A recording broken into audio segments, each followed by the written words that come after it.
Bonjour, bienvenue sur easytuto.com. Dans ce tutoriel, on va apprendre à installer Symfony 2 et déployer un premier projet sur GitHub uniquement en utilisant NetBeans.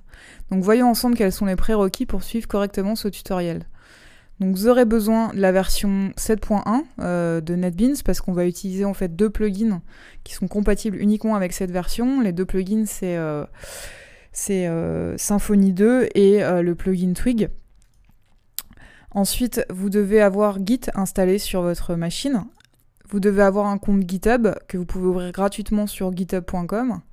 Et vous devez avoir un serveur local que vous pouvez créer facilement avec WAMP ou XAMPP si vous utilisez Windows, ou alors avec MAMP si vous utilisez un Mac.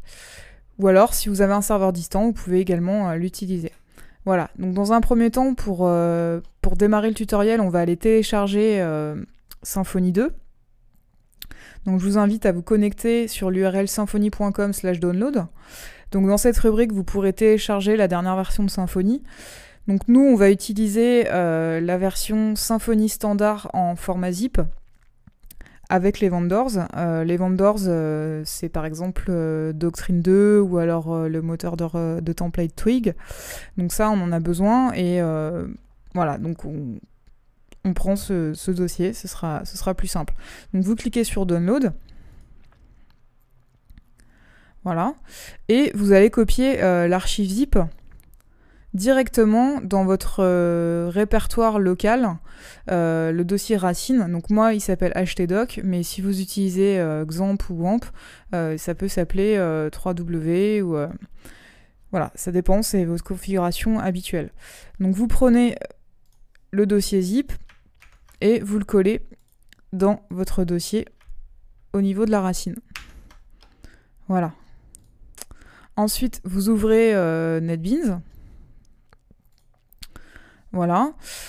Ensuite, vous devez créer une base de données pour votre projet. Donc pour ça, vous vous rendez dans php-myadmin, de l'environnement local. Donc moi, je vais créer une base qui s'appelle easy_tutodb. Vous, évidemment, vous la nommez comme vous voulez, et vous faites bien attention à ce que l'encodage UTF-8_general-CI soit sélectionné pour éviter tout ce qui est problème d'accent, etc. Donc vous cliquez sur créer, et voilà, vous avez une base de données vide. Donc normalement, vous n'aurez pas à retourner dans php-myadmin, puisque la création des tables, l'injection des données de test, etc. se fera directement grâce aux lignes de commande de Symfony 2 et à Doctrine. Donc normalement, vous n'avez pas retourné dans cette interface. Maintenant, on va se rendre dans NetBeans et on va aller installer les deux plugins dont on a besoin pour utiliser sereinement NetBeans et Symfony 2. Donc vous cliquez sur Tools et Plugins. Vous vous rendez dans l'onglet Available Plugin qui est ici. Et vous recherchez Symfony. Voilà. Donc vous prenez celui qui s'appelle PHP Symfony 2 Framework pour avoir le framework, le plugin dédié au framework. Vous cliquez sur Install. Voilà, vous acceptez les termes et les conditions. Jusqu'ici, rien de très compliqué. Vous cliquez sur Terminer. Maintenant, on va installer Twig. Donc Twig, on va pas s'en servir dans ce tutoriel, mais c'est le nouveau moteur de template de Symfony. Donc vous aurez besoin, au moment où vous allez créer des fichiers de template, de pouvoir utiliser les extensions relatives à Twig, bénéficier de l'autocomplétion et ce genre de choses. Donc ça, c'est un plugin que vous devez avoir téléchargé. Donc moi, je l'ai déjà fait. Donc vous pouvez le prendre ici, dans Downloaded. Sinon, il faut que vous alliez sur Google pour le chercher dans NetBeans. Voilà, donc vous le prenez, vous l'installez, et vous cliquez sur Next. Voilà. Ensuite, vous redémarrez NetBeans pour qu'il prenne en compte les deux nouveaux plugins. Donc ça peut prendre évidemment un petit peu de temps.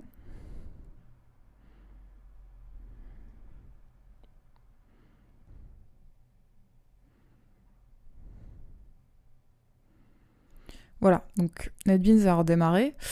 Maintenant, on va le paramétrer pour qu'il puisse utiliser Symfony 2 directement quand on va créer un nouveau projet. Donc vous cliquez sur NetBeans et préférences. Vous rendez dans l'onglet PHP. Donc vous vérifiez bien que vous avez la version 5.3 supérieure installée sur votre machine et vous indiquez dans NetBeans le chemin vers PHP. Donc moi, il est placé ici. Donc à vous de voir là où vous l'avez placé et mettre ce fichier. Ensuite, vous devez cliquer sur le nouvel onglet Symfony 2 qui est apparu grâce à l'installation du plugin. Et ici, vous devez renseigner le chemin vers le dossier zip qu'on vient de télécharger. Donc moi, évidemment, il se trouve dans mon dossier htdoc et là. Donc vous cliquez sur Ouvrir et c'est tout. Vous cliquez sur OK. Voilà, maintenant vous êtes prêt à créer directement des projets avec NetBeans qui seront des projets Symfony 2. Donc vous cliquez ici, vous faites un clic droit New Project ou alors Fichier New Project. Vous prenez une application de type PHP. Vous donnez un nom à votre projet. Donc moi je vais l'appeler Easy-Tuto. Vous cliquez sur Next. Maintenant vous renseignez l'URL locale que vous utiliserez pour accéder à votre projet. Donc si vous n'avez pas défini d'alias de domaine, vous pouvez écrire une URL qui ressemblera à quelque chose comme ça. Donc http://localhost/easy-tuto ou le nom de votre application que vous remplacez ici. Pour ma part, comme j'ai un alias de domaine, je vais enlever localhost et je vais juste utiliser easy-tuto. Donc voilà, j'aurais besoin de taper ça dans mon navigateur pour voir mon projet. Donc je clique sur Next et je vais sélectionner le framework PHP que je vais utiliser pour ce projet. Donc grâce au plugin installé et au paramétrage de l'archive zip, on peut directement sélectionner un projet de type Symfony 2. Si c'était un projet type Symfony 1, je prendrais évidemment cette case ou un projet Zend, voilà. Donc maintenant je clique sur Terminer.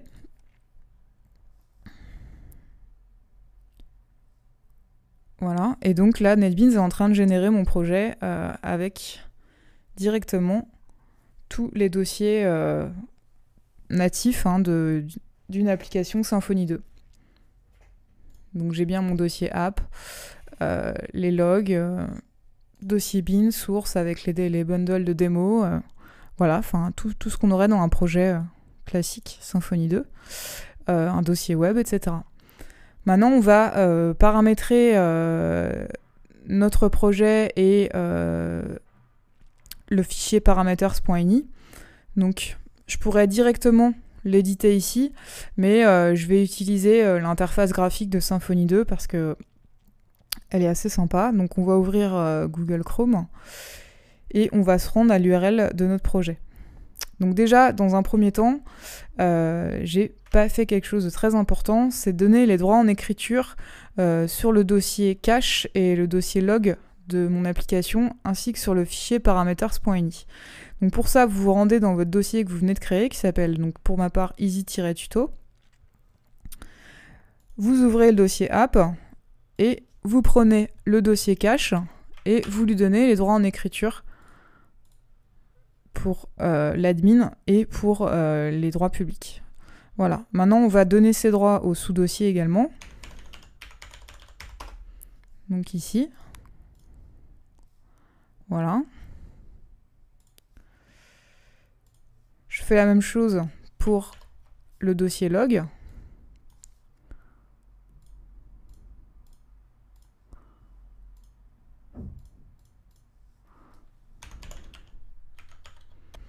Voilà.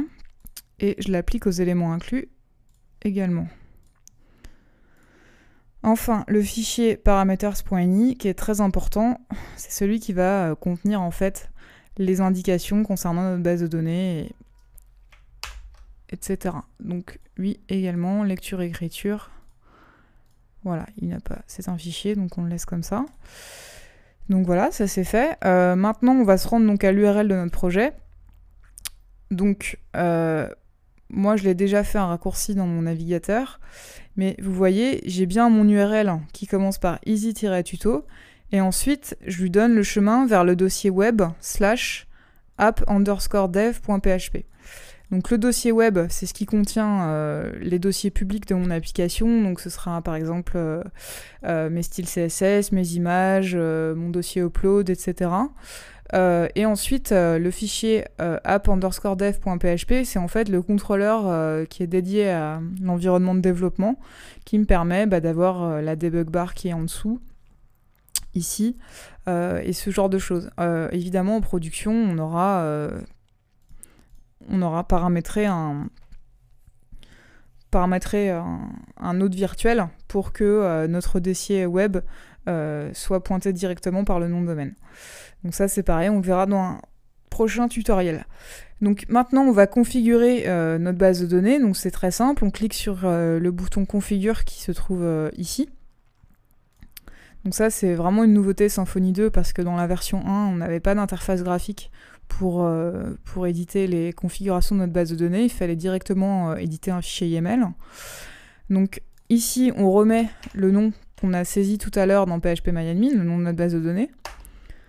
Voilà. Ensuite, on donne le mot de passe de notre base de données. Donc moi, sur Mac, j'ai un mot de passe au niveau de mon phpMyAdmin. Mais souvent, en environnement local, on n'a pas de mot de passe pour sa base de données. Donc vous cliquez sur Next. Ensuite, on va générer une clé secrète qui nous permettra d'utiliser et d'éviter surtout les attaques de type CSRF qui sont souvent effectuées pendant la validation de formulaire ou ce genre de choses. Donc vous cliquez bien sur le bouton Generate pour avoir une clé unique et vous copiez-collez votre clé pour la conserver si vous en avez besoin pour plus tard. Voilà. Ensuite, vous cliquez sur Next. Et c'est terminé. C'est-à-dire que notre fichier parameters.ini a bien été édité avec les nouvelles données qu'on vient de saisir. Voilà. Donc vous, si vous avez un problème à ce niveau-là, vérifiez bien que votre fichier a bien les droits en écriture qui sont nécessaires pour que Symfony puisse l'éditer. Ensuite, vous cliquez ici pour retourner sur la page d'accueil.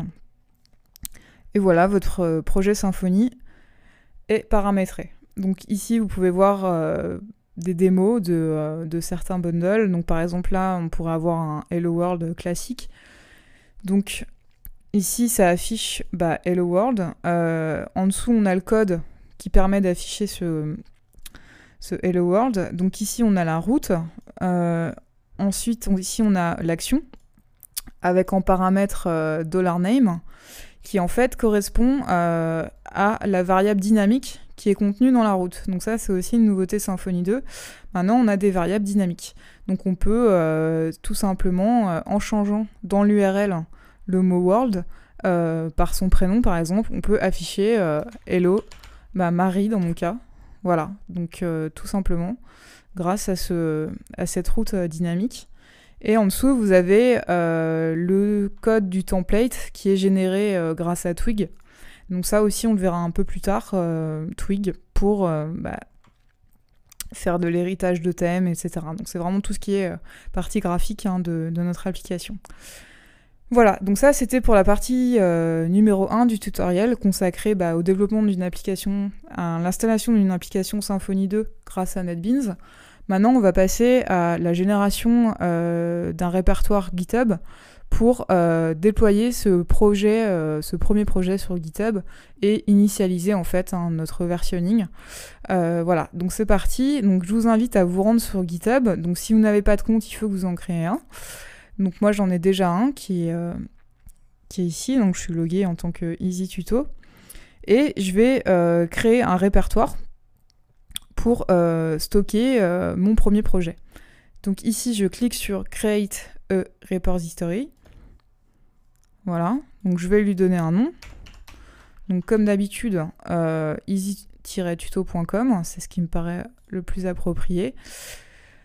Ensuite, vous pouvez donner une petite description, mais c'est pas nécessaire. Et voilà, ce sera un répertoire de type public.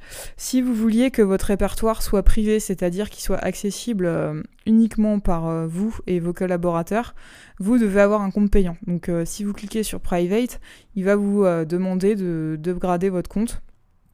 Donc c'est pas très cher, hein. Donc si vous en avez besoin, ça vaut le coup. Voilà, donc moi je vais prendre un répertoire public. Et je coche pas cette case. Je laisse ça vide parce qu'en fait, NetBeans va le faire pour moi. Donc pour moi, j'ai rien d'autre à faire que ça. Donc je clique sur créer mon répertoire. Voilà, donc ici j'ai un petit tutoriel qui, si j'utilisais pas NetBeans, me serait utile pour initialiser mon répertoire avec Git. Mais pour nous, on va pas en avoir besoin. Donc on va directement se rendre dans NetBeans. Et on va faire un clic droit sur le nom de notre projet. Et on va se rendre à la rubrique versionning. Et on va cliquer sur Initialize Git Repository. Voilà. Donc il nous demande de valider le chemin racine de notre application. Donc c'est toujours htdoc/easy-tuto. Donc on fait OK. Voilà, donc là le répertoire est initialisé. Et il a d'ailleurs, dans un premier temps, ajouté à notre répertoire le fichier README. Mais pour l'instant, rien n'est encore publié sur GitHub. Donc le fichier README, il est ici. Il est généré automatiquement par l'application Symfony 2. Donc voilà, c'est juste un mode d'emploi pour installer Symfony 2, donc rien de très important. Ensuite, vous devez ajouter ce projet à notre répertoire Git. Voilà, donc vous avez juste à faire un add. Donc là, il est en train de générer la tâche. Donc là, en fait, il va lister l'ensemble des fichiers de notre application et établir un jeu de différence entre l'existant et notre projet. Donc l'existant, c'est exactement ce qu'il y a déjà dans GitHub. Donc nous, comme notre répertoire GitHub est vide, tous les fichiers passent au vert, c'est-à-dire qu'ils vont devoir être ajoutés à notre répertoire en ligne, parce qu'ils ne sont pas présents. Voilà, donc maintenant, on va de nouveau sur EasyTuto, faire un clic droit, aller dans Git, et on va faire ce qu'on appelle un commit. Donc le commit, ça va en fait prendre tous les fichiers qui sont donc en vert, qui sont donc modifiés ou nouveaux. Voilà, donc NetBeans est en train de préparer le commit et de nous afficher toute la liste des fichiers qui vont être ajoutés à notre répertoire. Donc comme notre répertoire est vide, ce sont tous les fichiers de notre application qui vont être ajoutés. Voilà. Alors vous me direz, est-ce que c'est vraiment important de charger tous ces fichiers? Donc moi je pense que non. C'est pour ça qu'on va créer ce qu'on appelle un fichier qui s'appelle git-ignore, qui va en fait lister l'ensemble des dossiers et sous-dossiers et fichiers qu'on ne veut pas publier dans notre répertoire GitHub. Donc vous faites annuler et on va créer ensemble ce fichier. Pour ma part, je vais ouvrir TextEdit. Donc vous pouvez ouvrir Notepad ou les logiciels de texte que vous utilisez habituellement sur votre machine. Donc, je vais copier-coller la liste des répertoires que je ne veux pas importer. Vous pourrez retrouver ce document tout simplement sur easytuto.com, juste en dessous de la vidéo. Donc voilà. Donc, ici, on fait la liste en fait de tous les dossiers qu'on ne veut pas envoyer sur notre répertoire GitHub. Donc on a tout ce qui est dans le dossier app, le sous-dossier bootstrap, et donc la petite étoile veut dire tout ce qui est dans le dossier bootstrap. Ensuite, idem au niveau du dossier vendor, dossier log et cache, évidemment, qu'on ne veut pas envoyer sur notre répertoire GitHub. On a aussi le dossier upload, parce que ça n'a pas d'intérêt d'envoyer des images ou ce genre de choses, ou des médias dans notre dossier GitHub, parce que GitHub c'est vraiment un versionning de code pour pouvoir revenir en arrière ou participer à un projet collaboratif et ce genre de choses. Donc vraiment les dossiers images et upload sont pas utiles. Et idem pour les bundles, parce qu'on n'a pas besoin non plus de les publier. Ensuite on a ce fichier parameters.ini, donc ça c'est évidemment pour des raisons de sécurité, on n'a pas besoin de publier les informations concernant notre base de données, nos mots de passe, etc. Voilà. Donc vous enregistrez ce fichier, Donc il va s'appeler .git ignore et vous enlevez l'extension. Voilà. Donc vous placez ce dossier à la racine de votre projet. Donc dans le dossier Easy Tuto. Voilà. Vous l'enregistrez ici.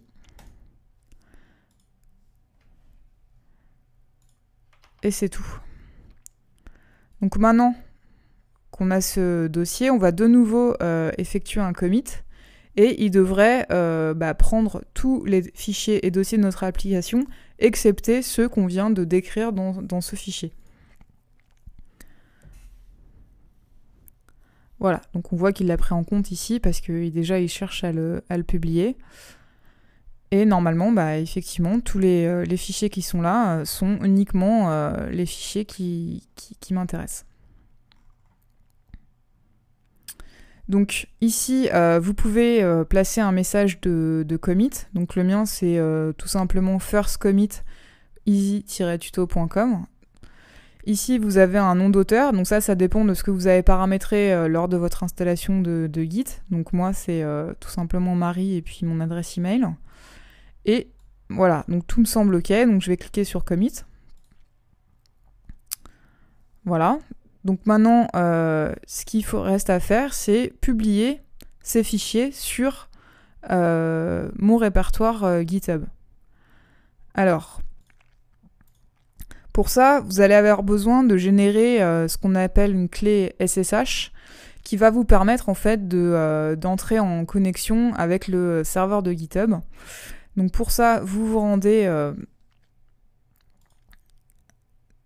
Pour ma part, ça va être le terminal pour Mac, mais vous, si vous avez le logiciel Git, en fait, vous pouvez simplement générer votre clé Git.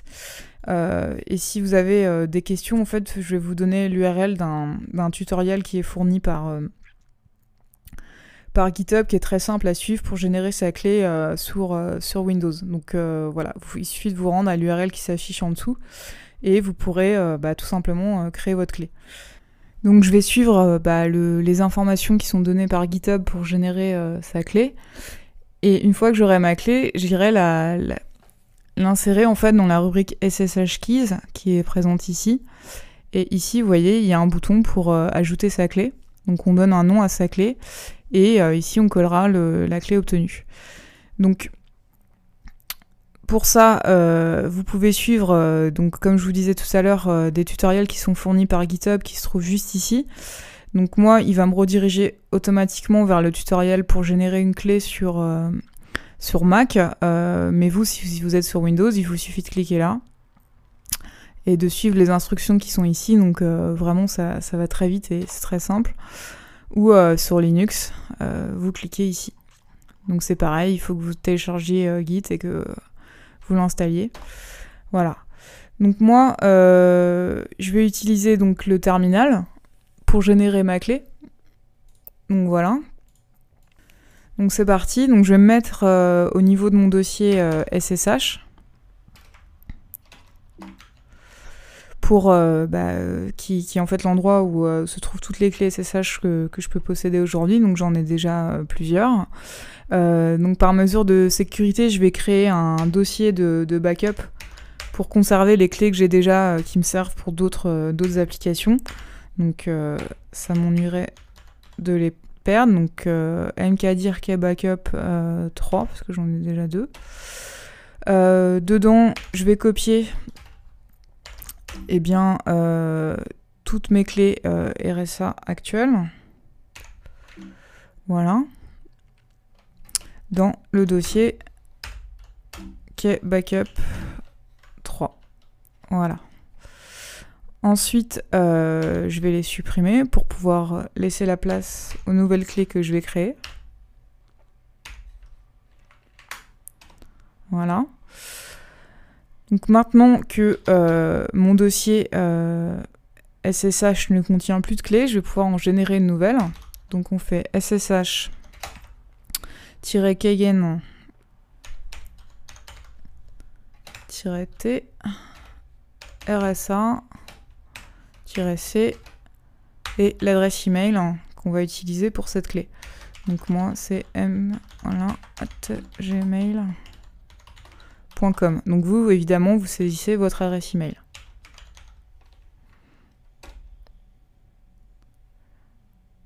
Donc j'ai fait une faute de frappe ici. Voilà. Donc oui, c'est bien dans ce dossier que je veux créer ma clé. Alors, une passphrase, c'est une phrase que vous devez écrire qui va être reliée à votre clé. Donc à chaque fois que vous allez vouloir utiliser cette clé, vous allez devoir taper cette phrase. Donc je vous conseille d'utiliser quelque chose de simple dont vous pourrez vous rappeler.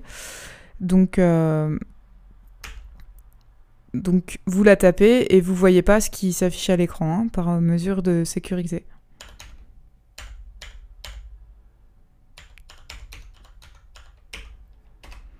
Voilà, donc après vous confirmez votre phrase. Voilà, et hop, votre clé est générée. Donc ici, vous voyez, vous avez maintenant la clé privée et la clé publique qui est ici. Donc on va aller au niveau de notre fichier. Tout simplement, on va l'ouvrir comme ça. Donc moi, il se trouve ici. Voilà, donc ça, c'est mes dossiers de backup de clés. Donc, vous en occupez pas. Nous, ce qui nous intéresse, c'est ce nouveau fichier qui vient d'être créé. Donc ça, c'est la clé privée. Donc c'est celle qui doit rester sur votre machine. Et ça, c'est la clé publique qu'on va donc donner à GitHub pour qu'il puisse identifier notre machine. Donc pour ça, en fait, une fois qu'il va consulter ce fichier, grosso modo, il va vérifier que le couple avec cette clé fonctionne bien. Donc une fois que vous avez copié-collé le contenu de votre clé, vous retournez dans votre compte GitHub, vous allez ajouter votre clé. Ici. Voilà, donc vous lui donnez le nom que vous voulez. Donc moi, Marie, c'est mon prénom, et Home parce que c'est l'ordinateur qui est chez moi, et EasyTuto parce que c'est pour mon application EasyTuto. Donc vous ajoutez cette clé. Donc voilà, il vous demande de confirmer votre mot de passe GitHub. Donc jusqu'ici, rien de très compliqué. Donc vous avez bien votre clé. Si par exemple vous utilisiez un autre poste à terme, eh ben, vous pouvez générer une clé sur cet autre poste et l'ajouter de nouveau ici. Comme ça, vous pourrez vous connecter à votre compte depuis tous les postes que vous utilisez.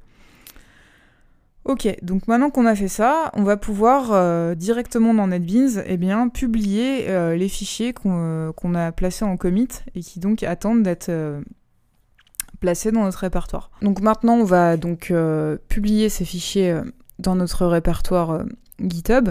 Donc on va dans la section Git, Remote et Push pour placer ces fichiers donc, en ligne. Donc on a cette interface dans laquelle il va falloir remplir les informations concernant notre répertoire en ligne. Donc ici, vous avez, si vous retournez sur github.com, au niveau de l'endroit où vous aviez créé votre répertoire, vous avez ici une adresse que vous devez prendre, et c'est cette adresse qu'il faut saisir dans la case répertoire de URL du répertoire. Voilà. Donc ensuite, au niveau du username, vous laissez git, donc c'est le username par défaut, et on va utiliser non pas un mot de passe, mais la clé publique et privée qu'on vient de générer. Donc ici, il faut renseigner le chemin vers la clé qu'on vient de créer, et donc du coup la clé pour le coup qui est privée. Parce que la clé publique, elle est présente dans notre compte, de GitHub, et il a besoin de faire un lien entre notre clé privée et notre clé publique. Donc ici, vous prenez ce fichier, qui se trouve dans le dossier .ssh. Voilà, donc vous cliquez sur ouvrir. Et ici, vous saisissez la passphrase qu'on a écrite au moment où on a généré la clé. Voilà, vous cochez Save pour pas avoir à la saisir à chaque fois qu'on veut publier nos fichiers dans notre répertoire. Et vous cliquez sur Next. Voilà, donc là, NetBeans va vous connecter à votre compte GitHub. Donc ici, il vous propose la branche locale de votre application. Donc pour l'instant, on n'a qu'une branche master. Mais si à terme on veut développer des nouvelles applications, ou des nouveaux bundles ou ce genre de choses, on pourra créer des branches en fait par domaine de développement pour notre projet. Donc on prend la branche maître et on clique sur Finish.